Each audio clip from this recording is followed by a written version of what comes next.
साथियों नमस्कार। आज मैं फिर एक नई प्रेरक कहानी लेकर आप सभी के सामने उपस्थित हूँ। मेरे चैनल को ज़्यादा से ज़्यादा सब्सक्राइब करें, लाइक करें, कमेंट करें, शेयर करें। साथियों एक दिन क्या हुआ, एक महात्मा जी रास्ते से ढपली बजाते बजाते और कुछ भगवान के भजन गाते गाते एक किसी नगर से गुजर रहे थे। और वहाँ जैसे ही बहुत सुंदर सुंदर भजन गा रहे थे, जब वो एक घर के पास से गुजर रहे थे तो एक साधारण सी महिला दरवाजे पर आई। महात्मा जी को इस तरीके के भजन गाते हुए देखा। उनके मुखमंडल में पता नहीं उस महिला ने क्या देखा।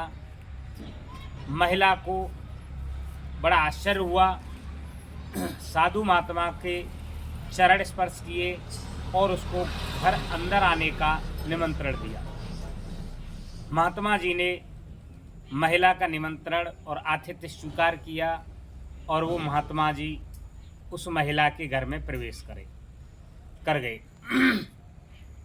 महिला ने उनके आतिथ्य में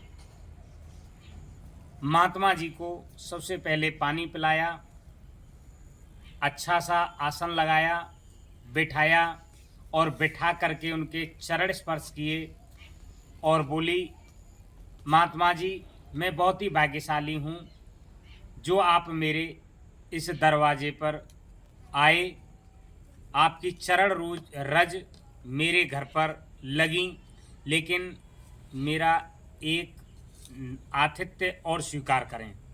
महात्मा जी बोलिए क्या है कि आप मेरे घर पर रूखा सूखा जो मैंने भोजन बनाया है उसको प्रसाद समझ करके ग्रहण कीजिए। महात्मा जी ने उस महिला द्वारा दिए गए भोजन को खुशीपूर्वक ग्रहण किया और ग्रहण करके जैसे ही वो थोड़ा आराम कर रहे थे तो महिला ने उनके लिए अपने जीवन की कुछ घटना बताई।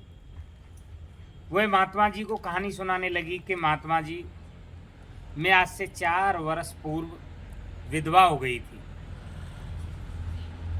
मेरा एक बेटा है, एक बेटी है, वो विद्यालय पढ़ने के लिए गए हैं।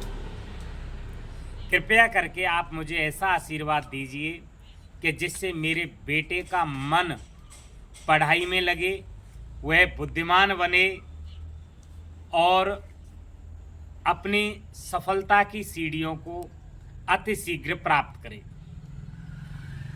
बेटी के लिए कोई अच्छा सा सुयोग्य वर मिल जाए जिससे मैं उसके पीले हाथ करके और विदा कर दूं।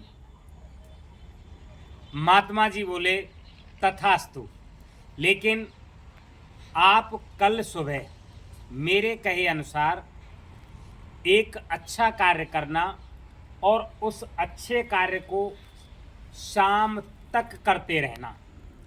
उसी कार्य को जो आप सबसे पहले करें उस कार्य को शाम तक करते रहना, आपको सफलता मिल जाएगी। महाराज जी इस तरीके से कह करके और अपने साधु आश्रम की तरफ वापस चले जाते हैं। बहुत दूर जब वो साधु आश्रम चले जाते हैं तो एक पड़ोस की महिला उस महिला के घर आती है और बोलती है कि वो महिला कपड़ा सिलाने के लिए सूट को डाल करके और चली गई। कह गई कि मुझे कल कहीं के रिश्तेदारी में जाना है, तो बहन जी कृपया करके कल ही वो सूट आप सिल देना। महिला ने, जिसके घर साधु आए थे, उस महिला ने साधु के कहे अनुसार अर्ली इन द मॉर्निंग ब्रह्म मुहूर्त में जागी। शाम को ही उसने वो सिलाई वाला सूट और इंची टेप पास रख लिया था। साधु जी पहले ही कह गए थे कि जगते ही आप सबसे पहले उस कार्य को करें और उसी कार्य को शाम तक करना है, उस कार्य में ही आपको सफलता मिल जाएगी। तो उसने वो सूट का कपड़ा निकाला, निकाल करके इंची टेप से नापा और नाप करके 1 मीटर नापा, 2 मीटर नापा, 3 मीटर नापा और वो कपड़ा नापती रही। साधु की बातें याद थी मित्रों। साधु ने ये कहा था कि आपको शाम तक वो कपड़ा नापना है, उस काम को जिसको प्रारंभ कर दे वो शाम तक करना है। साधु का ऐसा आशीर्वाद प्राप्त था कि वो थकी भी नहीं, हारी भी नहीं और नापते गई। कपड़े का ढेर लग गया और ढेर लगते लगते लगते लगते वो ये मानिए कि काफी कमरे भर गए। इस बात की सूचना जब शहर के कपड़े के व्यापारियों को मिली तो वो अपने अपने मैनेजरों को लेकर के उस महिला के पास आए, उस महिला से कपड़ा खरीद के ले गए और रातों रात वो महिला बहुत धनवान बन गई। पड़ोस के लोग उस महिला को बधाई देने के लिए आए, शुभकामनाएं देने के लिए आए और उस पड़ोस की ही एक महिला भी आई और उस महिला ने बधाई दी, सफलता का कारण भी पूछा। उस कारण को वो अपने दिमाग में फिक्स करके ले गई कि मुझे भी इसी की तरह पैसे वाला होना है। अपने नौकर को बुलाया और नौकर को बुला करके उस साधु को ढूंढने के लिए कहा। वो नौकर उस साधु महात्मा को पड़ोस के गांव से कहीं से ढूंढ कर लाया। उस महिला की भांति घर पर उस साधु को भोजन कराया, चाय नाश्ता कराया, आराम भी कराया। लेकिन वो महिला लालची प्रवृत्ति की थी। उसको तो केवल ये लग रहा था कि मैंने चाय नाश्ता भी करा दिया, आराम भी करा दिया, लेकिन कब ये साधु मुझे आशीर्वाद दे और कब यहाँ से विदा हो, इस बात का इंतजार कर रही थी। साधु आराम करके जब जाने लगा उसकी भावनाओं को परख करके, तो वो कहने लगी, गुरुजी मुझे ऐसा आशीर्वाद दीजिए कि मैं धनवान हो जाऊं। तो उसी तरीके से वो साधु उस महिला से भी कह गए कि आप प्रातः जगना और जाग करके कोई भी कार्य करना, उस कार्य को, जिस कार्य को आप प्रारंभ करें उस कार्य को शाम तक करना, उस कार्य में ही आपको सफलता मिल जाएगी।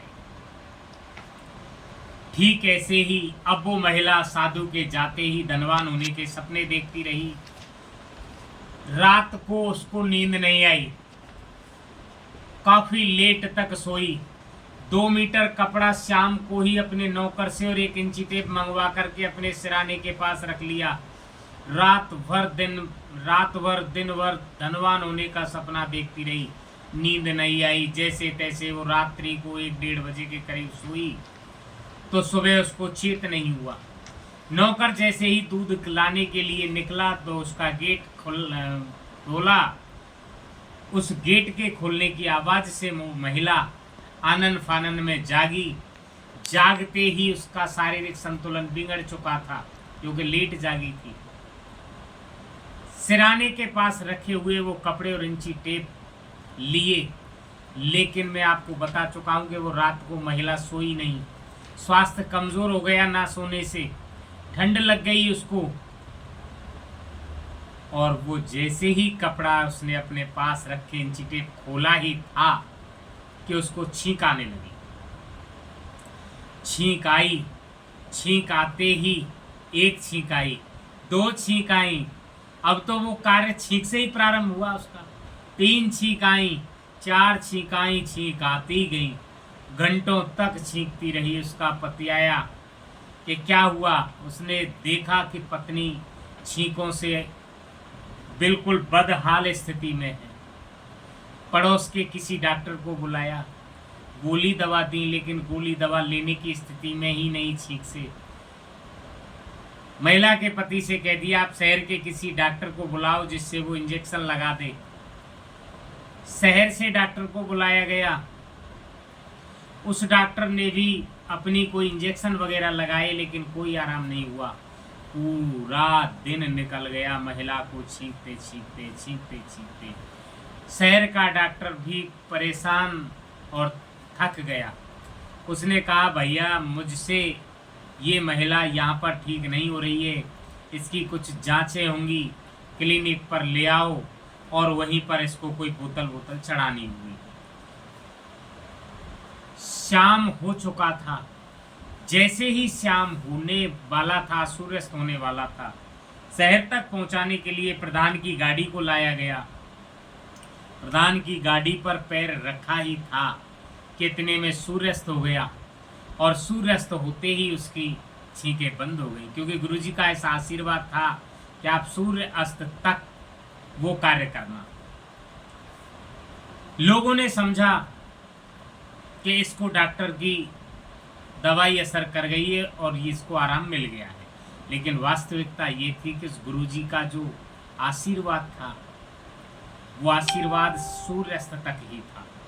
और सूर्यास्त होने के बाद उसकी छींकें बंद हो गई। तो मित्रों, मेरा कहने का केवल इस कहानी को एक ही उद्देश्य है कि प्रभु और संत महात्माओं की जब आप सेवा करते हैं तो प्रभु से मिलने का रास्ता मांगे उनसे।